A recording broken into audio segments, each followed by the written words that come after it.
కూల్చిన రారాజు, రాజులని కూల్చిన జయశాలిని. ఎంత మంచి ప్రేమ నీది యేసయ్యా, నీలా ప్రేమించేది ఎవరయ్యా. నీ స్వాస్థ్యమైన నీ ప్రజల మేలులకై, నీ స్వాస్థ్యమైన నీ ప్రజల మేలులకై యేసయ్యా, నీ ప్రేమే మధురము. యేసయ్యా, నీ కృపయే అమరము. యేసయ్యా, నీ ప్రేమే మధురము. యేసయ్యా, నీ కృపయే అమరము.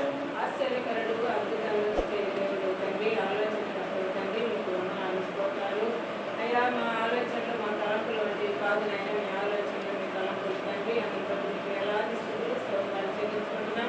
అవును తండ్రి, ఇదిగో నాయన అయ్యా, మీరు చేయబోయే కార్యాలు గొప్పవి నా తండ్రి. నాయన మా కన్నులకు కానడానికి, మా చెవులకు వినపడనని, మా హృదయానికి గోచరము కానటువంటి నాయన మీ కార్యాలు బట్టి వందనాలు స్తోత్రాలు తండ్రి.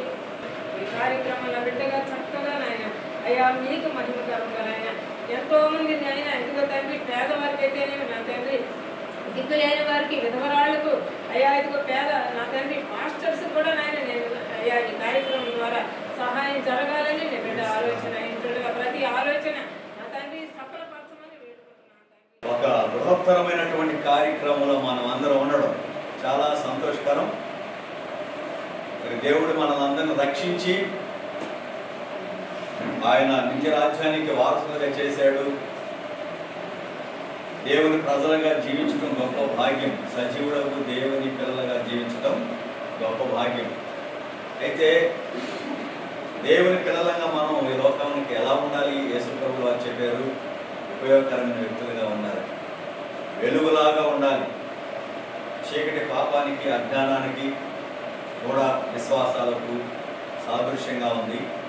వెలుగు జ్ఞానానికి, దైవత్వానికి, మంచితనానికి సాదృశ్యంగా ఉంది. కాబట్టి మనం వెలుగు సంబంధంలో వెలుగుతూ ఉండాలి. ఆ వెలుగు మన దగ్గరే దాచుకోకుండా అది దీపస్తంభం మీద ఉంటూ ఇంట్లో ఉన్న వాళ్ళందరికీ వెలుగునిచ్చలేగా ఈ సత్కార్యముల ద్వారా ఆ వెలుగును మన లోకానికి, సమాజానికి ప్రకాశింపచేయాలని ప్రభువు వారు సెలవిచ్చారు. అంతేకాకుండా ఈ లోకంలో మనం ఎలా ఉండాలి? ఎఫెసీ పత్రిక 5వ అధ్యాయం చదివితే పరిమళ వాసన వెదజల్లి వారంగా ఉండాలి. సువాసన. ఈ లోకమంతా కూడా అజ్ఞానము లేక పాపము, అవిధేయత, అతిక్రమము, లంచగొండితనం అన్న మురికిలో ఉంది. దుర్వాసనతో నిండిపోయి ఉంది. అట్టి దుర్వాసనతో నిండిన ఈ సమాజానికి క్రీస్తు పరిమళాన్ని పరిచయం చేయవలసిన బాధ్యత మన మీద ఉంది. అది ఎలా అంటే ప్రేమతో మనము దానిని పంచేవారంగా ఉండాలి. సత్యాన్ని ఎరిగిన మన సహోదరుడు అనిల్ బ్రదర్ తను రక్షణ పొంది ఒక సత్క్రైస్తునిగా జీవిస్తూ తను పొందిన మేలు తనతోనే, తన కుటుంబంతో ఉంచుకోక నలుగురికి పంచాలని, పరిచయం చేయాలన్న ఉద్దేశంతో మహోన్నతమైనటువంటి కార్యక్రమాన్ని తలపెట్టి మనందరినీ ఆహ్వానించినారు. దానికి వారికి మనందరం తరపున ఒకసారి గట్టిగా క్లాప్స్ కొడుతూ అనిల్ బ్రదర్కి వారి సత్యమని మంచి సపోర్ట్ అన్నమాట. భార్య సహాయం, సహకారం లేకపోతే భర్త ఎంత శక్తివంతుడైనా ఏం చేయలేడు. స్త్రీల యొక్క సపోర్ట్ ఉండగలగాలి. అలాగే సహోదరి మణికుమారి గారు చాలా అద్భుతమైనటువంటి సపోర్ట్ అందిస్తూ ఆయన ఎంకరేజ్ చేస్తూ ఉంది. ఆమె కూడా మనందరి తరఫున చేస్తూ ఉంది. అలాగే వారిద్దరి పిల్లలు కూడా చక్కగా వాళ్ళ మొక్కలు ఎదుగుతూ ఉన్నారు. భవిష్యత్తులో తల్లిదండ్రుల యొక్క ఆశలు, ఆకాంక్షలు వారిని తీర్చేవారుగా ఉండాలని మనం ప్రార్థన చేద్దాం. ఈ ఉద్దేశం ఏంటి? మనల్ని ఇక్కడ పెరగడం అంటే ఆయన కలిగినటువంటి ఆలోచన సమాజానికి ఉపయోగకరమైన సాధనాలుగా మనం ఉండగలగాలి. దేవుని ప్రేమను పంచాలన్న ఉద్దేశం ఏంటంటే ఒక trust, charitable trust, day star philanthropy అన్నటువంటి ఆ నేమున ట్రస్ట్ ఒక ఏర్పాటు చేసి ఆ ట్రస్ట్ తరఫున యూట్యూబ్ ఛానల్, ప్రస్తుతానికి యూట్యూబ్ ఛానల్ ఏర్పాటు చేసి దాని ద్వారా సమాజానికి సేవ చేయాలన్నటువంటి ఒక ఆలోచన. రాబోతున్న దినాల్లో ఈ యూట్యూబ్ ఛానల్ వెబ్ ఛానల్గా కూడా కన్వర్ట్ అవుతుంది. ఇంకా రకరకాల ఆలోచనలు వరకు ఉన్నాయి. అవన్నీ కూడా నెరవేరాలని మనం ప్రార్థన చేయాలి. ఏమిటి ఈ యొక్క ఛానల్ ప్రత్యేకత? యూట్యూబ్ ఛానల్ ఏం చేస్తారు వాళ్ళు? The desire to promote welfare of others. ఇతరుల యొక్క క్షేమం కొరకు, సంక్షేమం కొరకు ఒక ఆసక్తి కలిగి ఉండడం. ఏంటి? మేలు చేయాలి. నిజమైన భక్తిని గురించి యాకోబు 1వ అధ్యాయంలో 27వ వచనంలో ఒక అద్భుతమైన మాట రాశాడు. మంచి కొటేషన్ అది. అంటే భక్తి భక్తి భక్తి అన్న వారికి కొంతమందికి అర్థం కావచ్చు. భక్తి అంటే భక్తి అంటే బైబిల్ చదవడమా, భక్తి అంటే ప్రార్థన చేయడమా, భక్తి అంటే చర్చికి వెళ్ళడమా, అంతవరకు పరిమితం. కానీ మంచి కొటేషన్ చదవమా.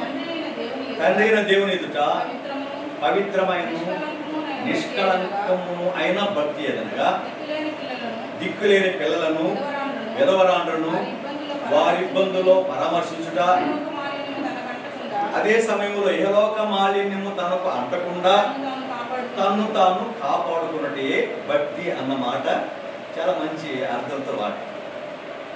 భక్తి అంటే ఏంటంటే మనం ఎంత భక్తిగా ఉన్నట్టు చాలా భక్తి పరుడు, చాలా భక్తి మంత్రాలు అంటాం. ఏంటి భక్తి చెప్పండి అని అంటే, మనం ఎంత బాగా బైబిల్ చదువుతారు, బాగా ప్రార్థన చేస్తారు, క్రమంగా మందిరానికి వెళుతారు, ఆ తర్వాత క్రమంగా దశంభాగాలు కూడా ఇస్తారండి అని అంటాం. కానీ అది కాదు, అదే కాదు భక్తి. భక్తికి 2 కోణాలు ఉన్నాయి. ఒకటేమో దిక్కులేని పిల్లలకి, విధవరాండ్రులకు, అంటే ఇబ్బందుల్లో ఉన్న వారికి, సమాజంలో కొంత కష్టపడుతున్న వారికి చేయూతనివ్వడం ఒకవైపు.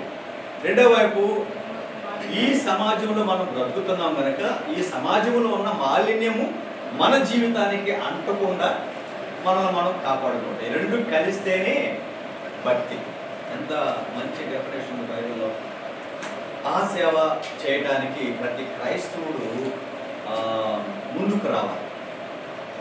దేవుని వాక్యం మనం చదివితే ఇవ్వడానికి గురించి ఎక్కువ మనకు తెలియజేస్తాం, తీసుకోవడం గురించి తక్కువ తెలియజేస్తాం. అవును కదా? పౌలు అంటాడు, పుచ్చుకున్నటి కంటే ఇచ్చుట ధన్యత.